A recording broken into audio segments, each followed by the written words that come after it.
이재명 더불어민주당 대표를 이제 검찰이 나와라 통보를 했다는 거죠. 소환 통보라는 거죠. 그런데 그게 뭐 검찰이 기자들한테 이렇게 브리핑을 한 것도 아니고 그냥 이재명 대표가 자발적으로 그것도 사진을 통해서 보좌관 오고 문자를 주고받는 형식의 이 문자 그 사진을 통해서 국민들한테 알린 겁니다. 다음 주 화요일 이제 검찰의 소환 조사에 응하면 출두를 하면서 포토라인에 서야 됩니다. 이제 그러자 뭐 어제부터 오늘 지금 이 시간까지 와글와글 하고 있습니다. 야당 특히 음모론이 나오고 있죠. 이건 뭐 고도의 정치적 음모가 여기는 숨어 있다 이러면서 지금 이제 먼저 이 사람들이 들고 나오는 거는 그렇습니다. 그 김건희 여사가 나토 정상회담에 스페인에 갔을 때 그때 뭐 고가의 목걸이를 했다더라. 뭐 이제 이게 그때 엊그제인가요? 한번 뉴스를 탔지 않습니까? 그래서 이제 김건희 여사에 대해서 뭐 특검을 하자거니 뭐 어떻게 하자 뭐 한동훈 법무장관은 탄핵을 할 수도 있다 등등 이런 얘기가 이제 민주당 쪽에서 돌았는데 그것을 국민들이 거기에 대해서 뭐야라고 관심을 가지니까 그걸 이렇게 방향 전환을 하고 국면 전환을 하기 위해서 일부러 소환장을 보낸 것이다. 이게 음모론입니다.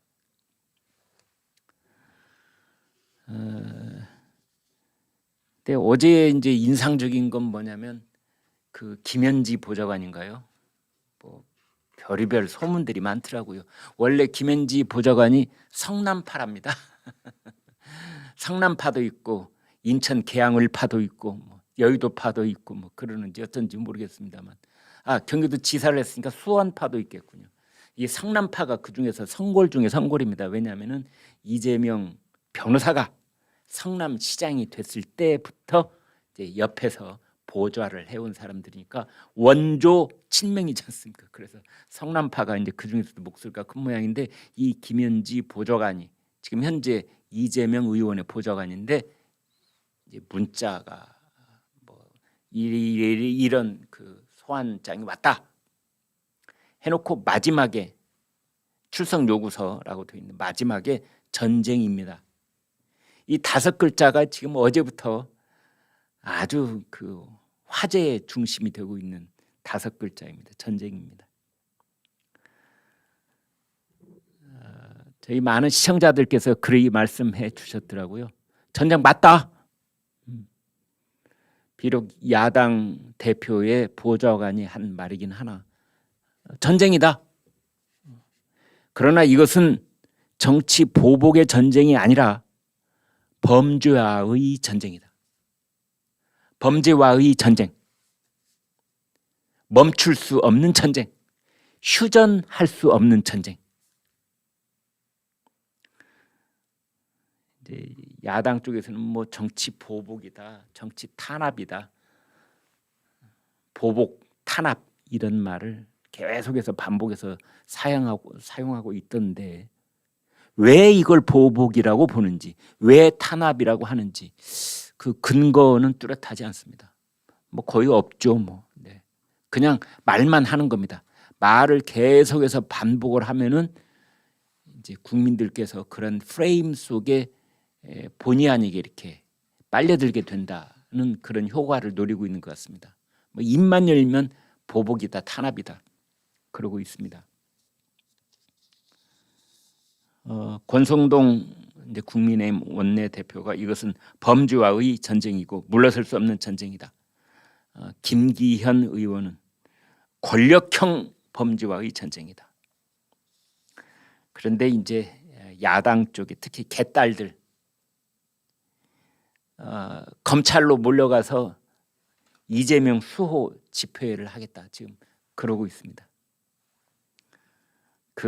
거기서도 이제 5글자를 내놨는데 울잼 지키자 이런 말입니다. 여러분 울잼이 무슨 뜻인지 아십니까? 우리 이재명 이것을 빠르게 읽으면 울잼이 된답니다. 그래서 이제 울잼을 지키자 그러고 있습니다. 그런데 역시 이런 쪽에서 그 수를 앞으로 2수, 3수 읽는 거기에 이재명 대표는 상당히 고단수입니다. 지금 1절 침묵으로 일관하고 있습니다. 여기에 잘못 얘기를 꺼내면은 타이밍상 말려들 수도 있다. 이렇게 계산을 하고 있는 것 같아요. 그래서 결정적인 순간에 입을 열되 이 검찰 소환장 출석 요구서에 대해서는 지금 1절 입을 다물고 침묵을 이어가고 있습니다. 그런가 하면은 친명 의원들 뭐 이런 말을 하고 있더군요. 이재명 대표의 발언은 당시에 즉흥적이었다. 얼마든지 주관적 표현을 할 수 있다. 참 그러니까요. 논리가 옹색하면 스스로 생각해도 말이 안 되는 얘기를 자꾸 하게 됩니다. 정치적 즉흥적이고 정치적 발언 누가 그랬더군요. 정치적 발언이라고 대변인이 그랬던가. 정치적 발언이었다. 정치인이 얘기하면 다 정치적 발언이죠. 특히 대통령 후보로서 TV 토론 때 한 발언 또는 경기도 지사로서 국정감사장에 그때 야권의 가장 유력한 대통령 후보로 떠오르고 있던 이재명 경기지사가 국정감사장에서 한 발언은 상당 부분이 정치적 발언이죠. 그리고 이재명 자타가 공인하는 스스로 뻐기는 말솜씨 좋다 청산유수다. 자타가 공인하는 청산유수니까 발언 중에 상당 부분은 즉흥적 발언인 것처럼 비춰질 수가 있는 거죠. 주관적 표현, 정치적 발언은 거의 99%가 주관적 표현인 겁니다. 지금 그것이 정치적 발언이냐 아니냐를 따지는 것이 아니고 검찰이 이재명 대표 와라라고 하는 것은 당신이 한 말이 거짓말이다 이겁니다. 국정감사장에서 거짓말, 후보들끼리 TV 토론에서 거짓말, 이것은 공직선거법 위반, 허위사실 공표 혐의다 이겁니다. 그런데 야당이 지금 엉뚱한 소리를 하고 있습니다. 참 답답하죠? 좀 반박을 하더라도 앞뒤로 좀 말이 되는 말을 했으면 좋겠습니다. 지금 이재명 대표가 그 대선 후보 시절에 경기도 지사 시절에 했던 말이 정치적 내용이냐 아니냐 이걸 따지는 게 전혀 아니거든요. 그게 공직선거법을 위반한 발언이냐 아니냐 아주 단순합니다. 이걸 따지고 있는 겁니다. 구체적인 얘기 지금 또 조금 더 드리겠습니다.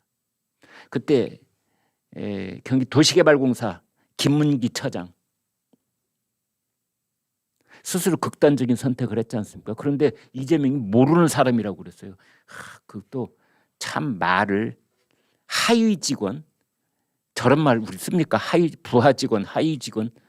자기는 저 구름 위에 있는 시장님이고 뭐 지사님이어서 저 밑에 처장 따위를 내가 어떻게 알아? 뭐 이런 뉘앙스를 저기다 담뿍 이제 넣은 건데요. 알고 보니 김문기 처장하고 호주, 뉴질랜드를 11일 동안 여행했다는 게 나중에 밝혀진 겁니다. 11일. 대개 여러분 뭐 저도 마찬가지입니다만 한 팀을 뭐 4-5명쯤 해가지고 저렇게 11일 여행을 하면은 잠도 같이 자죠. 밥도 같이 먹죠. 차도 같이 타죠. 비행기 같이 타죠. 전혀 몰랐던 사람도 친구가 되고 아는 사이가 되는 게 바로 11일 동안의 외국 여행입니다. 무려 밥을 30끼 이상을 같이 먹는 겁니다. 30끼를. 근데 모르는 사람이라고. 이게 이제 허위 사실이라고 볼 수밖에 없는 발언을 이재명 지사, 이재명 후보, 이재명 대표가 했던 겁니다. 그래서 그것이 허위 사실 공표가 되는 거고, 이것에 대해서 공직선거법 위반으로 이제 재판을 받아야 될 것 같다. 그러니 마지막으로 검찰 수사가 이미 다 완성이 돼 있는 겁니다. 이제 마지막으로 피의자하고 대면 조사를 해야 그 수사가 완성이 되는 겁니다.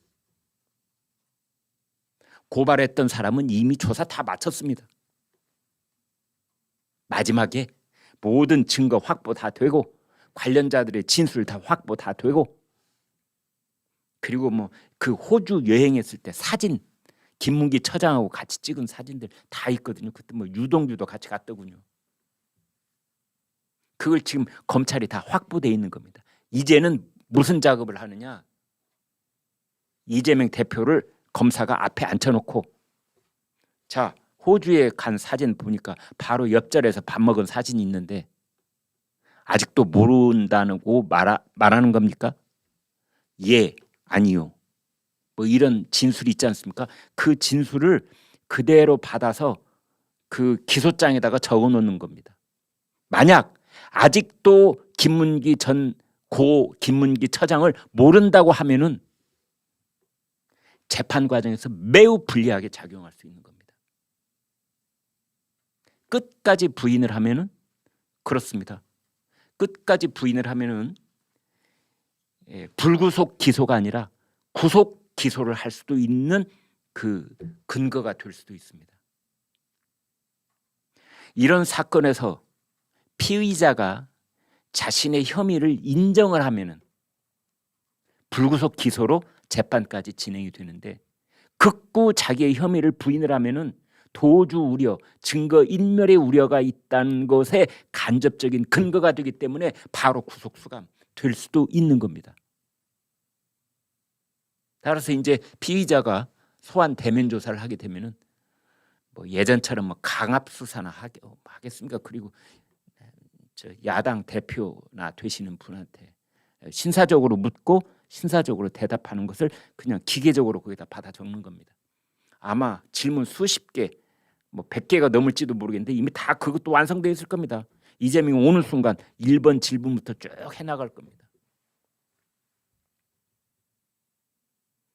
이제 그거를 앞두고 있다.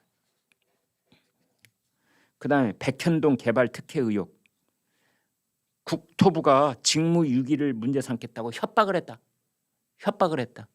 아유, 이 발언이 알려진 다음에 국토부가 뭐 전체가 들고 일어나서 그때 뭐 아주 아우성이 이만저만이 아니었었죠. 우리가 언제 협박했냐? 우리가 언제 협박했어? 말도 안 되는 소리를. 그다음에 대장동 사업 초과이익 환수 조항. 처음에는요, 이재명 대표가 직원들이 건의를 하는데도 내가 이게 초과이익이 민간 많이 가면 안 돼 이렇게 받아들이지 않았다고 그랬는데, 나중에 또 말을 바꿉니다. 뭐라고 하냐면 보고를 못 받았다. 그러니까 이것들은 다 그렇습니다. 허위 사실 공표의 혐의를 면할 길이 없는 겁니다.